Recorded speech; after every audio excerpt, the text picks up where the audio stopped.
Hello, this is Danielle Channel's Planets.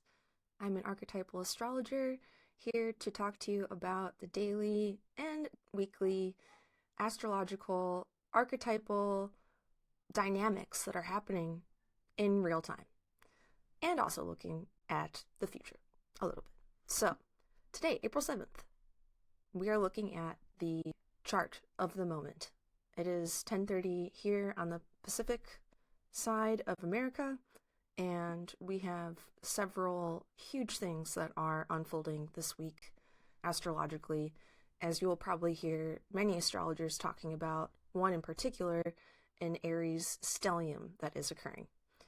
I would like to take the approach of talking about more so the planets and the aspects that they make to each other. That would be the archetypal approach. The planetary archetypes have more of a, if not the most significant weight when it comes to what is underlying our consciousness.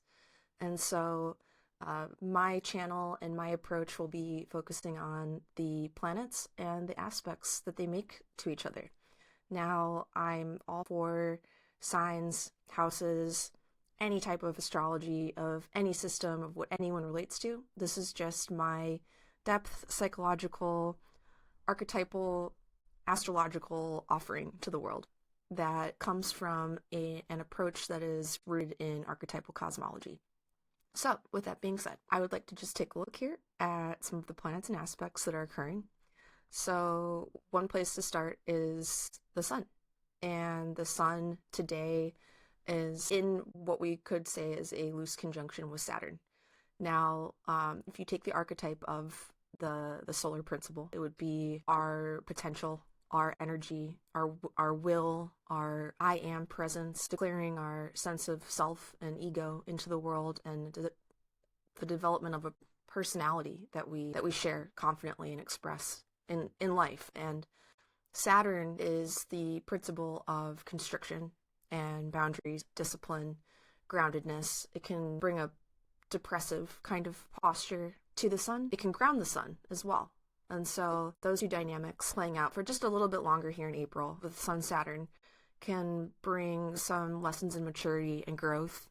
And maybe so far this Aries season has felt like it's not as punchy as we would like it to be, fiery as we would like it to be, because the sign Aries would be the frosting to the cake, and the cake is kind of Sun Saturn. So a Sun Saturn cake is more so slower, and Saturn wants things to take time. And so whatever it is that maybe we're working on or developing the potential to unfold in our lives, Saturn brings some necessary lessons in restructuring, slow goings, unfolding over time, whatever it may be that we are trying to bring into the world or in our lives. So then we can move on to the next one, which is Neptune. And Neptune, Saturn, is one of the defining hallmarks of this year. This conjunction is huge. It's huge. We will look back on 2026 as a very unique expression of something new emerging in the world and in our culture related to Saturn Neptune. So right now, with these things constellating around Saturn Neptune, it should give us a pretty good glimpse around maybe what kind of expression Saturn Neptune wants to bring forth as they remain in a pretty tight conjunction to each other. Neptune is the principle of transcendence and the imagination. It is associated with the alchemical phase of dissolution.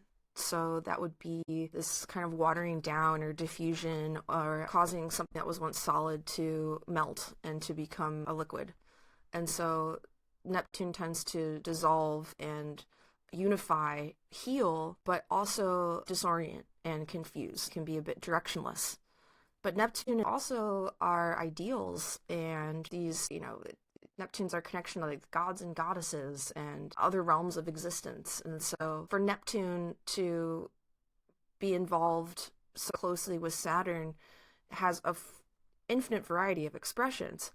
But, from one end, it's a restructuring Saturn of our dreams, Neptune, a restructuring, a dismantling, a tearing apart, a reconfiguring Saturn of our connection to spirit, our connection to our soul, our connection to meaning, vision for the future. And so Saturn can feel a bit disorienting. as our, deeper layers of our unconscious, is not only opening, being disrupted, it dissolved, and then reformed at this time. So if you're feeling like goo, which I think a lot of people are, and it's been a hard year, it's maybe felt that we're swept out at sea and there's not a lot to hold on to. And so, but with these, planets configuring now around Saturn, Neptune, it's kind of like some life rafts are coming in. It's kind of like our personality starting to reorganize around this huge epochal shift with Saturn, Neptune.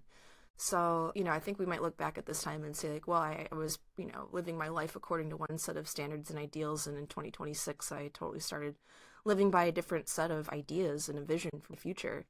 And now is the time in April, especially, this week up until the Aries new moon, April 17th, maybe into May, we're really going to see our personalities start to adapt. And so some of these deeper archetypal principles are going to come through more in our daily lived experience. And Saturn's going to help ground that vision into real, tangible effort. However, Saturn is slow. So, Aries season, people can, really be feeling into that energy. But with Saturn up in the mix here, we have to learn to appreciate when things come up and are barriers to our growth, to our vision, to our progress, and recognize, like, these are moments that the soul is whispering to us to listen. Saturn always opens a doorway to some kind of deeper wisdom. Before the outer planets, Uranus, Neptune, and Pluto, were discovered, Saturn represented the archetypal energies of all of the outer planets. And so it has a mystical, spontaneous, awakening quality to it that is associated with the traditional Saturn. So this can be a very sacred time if we learn to lean into the moments that invite us to slow down, whether that be some time, management, an appointment that goes too long, traffic that we get stuck in, extra things that we, responsibilities that we have to manage that get in the way of us reforming our dream. We need to trust at this time that is Saturn showing up in our lives to offer a moment, an exhale, a reprieve, a slowing down, to know that, whatever it is that we're trying to bring into our life, like, it's not going to happen in a month.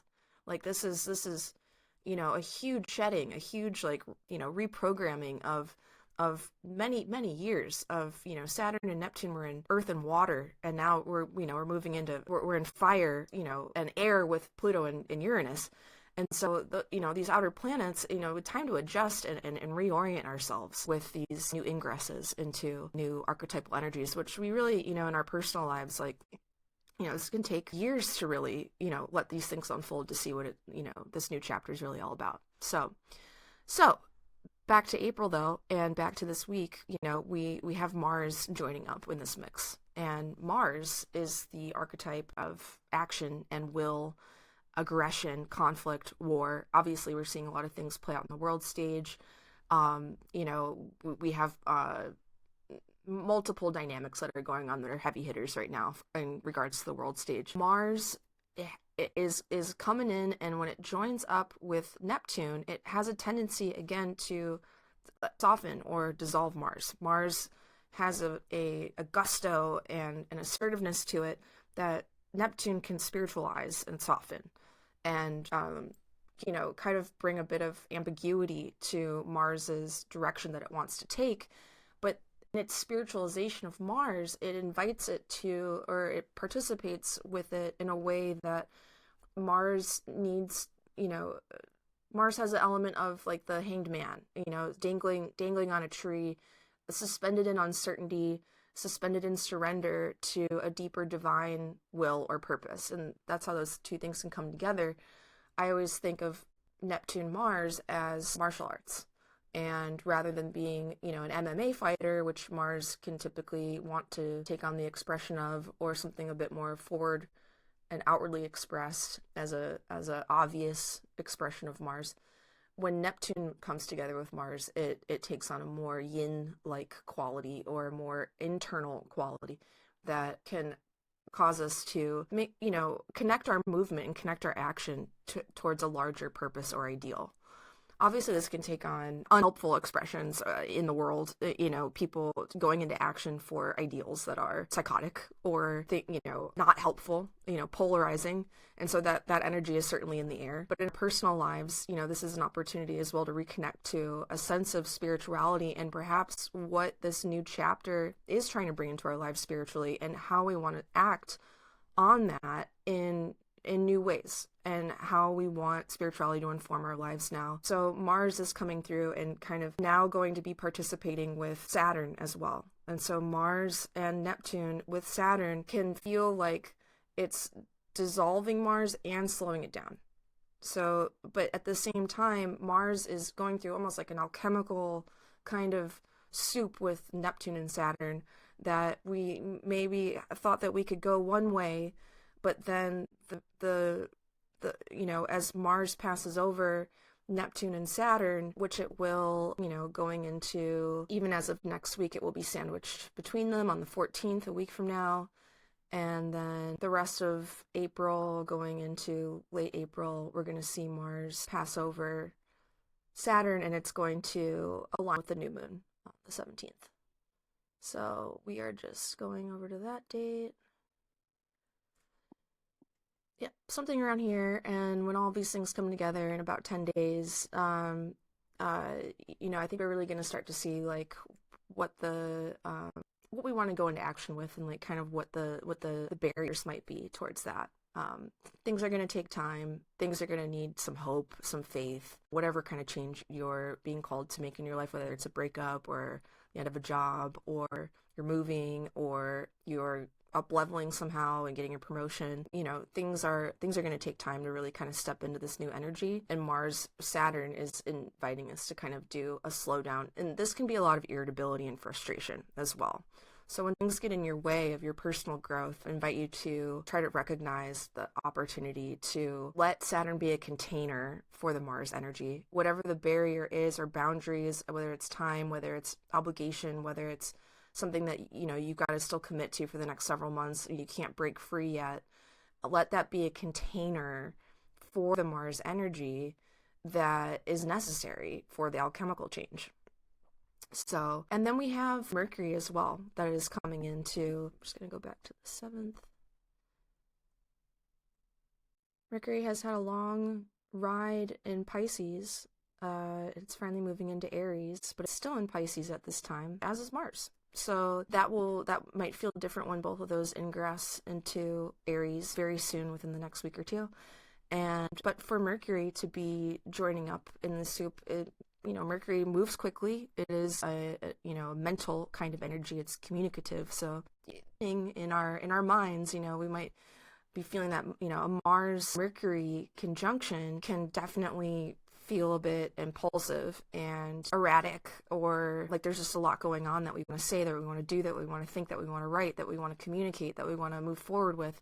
And so Mercury is also kind of joining up with Mars, picking up on this collective change that's going on related to Saturn Neptune. And so this whole stellium is now igniting our wherever this is landing in your chart, but with the personal planets surrounding the some outer planets, a bit of an overhaul in terms of, the doorway is open between realms right now, because on top of this we also have outer planet to outer planet talking with Pluto and with Uranus. So this is really truly like there's so much going on. I mean, in terms of collective change at this time, it's we just got out of eclipse season, but like really we're rolling right into just one hell of a year. Pluto, the archetype of death and rebirth and transformation, is in a sextile to Saturn and Neptune. So that's huge. That's era, epoch, like defining change. That is, again, when Pluto, the archetype of instinctual power, the underworld, the whatever's repressed in our psyche at the deepest level, these things can erupt within our lives as we make change, as this new dream is restructured and brought forth. It's also propelled by deep unconscious things that we haven't reconciled with yet, traumas from the past, projections. I mean, Pluto tends to polarize. And so as we go through this change, we need to watch out for in our own psyches things that come up that want to polarize us against each other or against the world somehow, that, Pluto can bring up past traumas. And so any time of transition can ignite our fight or flight mechanisms, and we need to be careful to watch out for those power dynamics. And Saturn in a sextile with Pluto can actually help contain and create boundaries and structure for those plutonic energies to be channeled into. And so if we work with this in the right way, I think coming up with some good boundaries around like the media, like Neptune can be images or social media or the news and images that we ingest, and Saturn can realize, wow, there's a lot of trauma coming in, there's a lot of pain, there's a lot of things. So let's create some boundaries around our process and our relationship to this that will help support what's trying to take off here, what's trying to come together and coalesce as part of in your individual transformation. So the other piece is Uranus, and Uranus in a sextile to Mars right now, and then moving into a sextile with Neptune as well is just huge. It's just huge. I mean, Uranus is the archetype of rebellion and freedom, liberation, surprises, and coming together with Mars can be, just be careful. Be careful out there. This could be, if Mars is conflict and aggression and war and libido, and Uranus is just all of a sudden, out of nowhere, change and disruption. This is,